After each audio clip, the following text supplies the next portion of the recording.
So in 1906, Italian economist Wilfredo Pareto found that 80% of the land in Italy was owned by 20% of the population.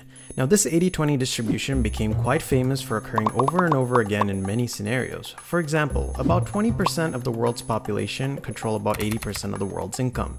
You wear about 20% of the clothes in your wardrobe about 80% of the time. About 20% of a business's customers account for 80% of their complaints. This is known as the Pareto principle, or the 80-20 rule. Now as a note, this shouldn't be taken as some sort of universal law that occurs in all situations. Exceptions can be made and one should always be critical.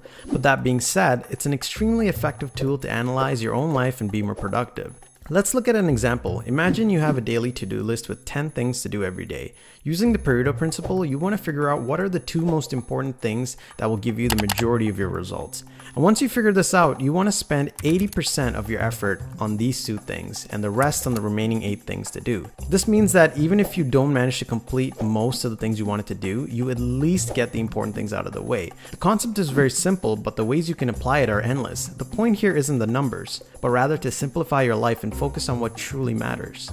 Know someone who needs to improve their productivity? Share this with them and give us some love by hitting that like button. And if you want to see more, just subscribe.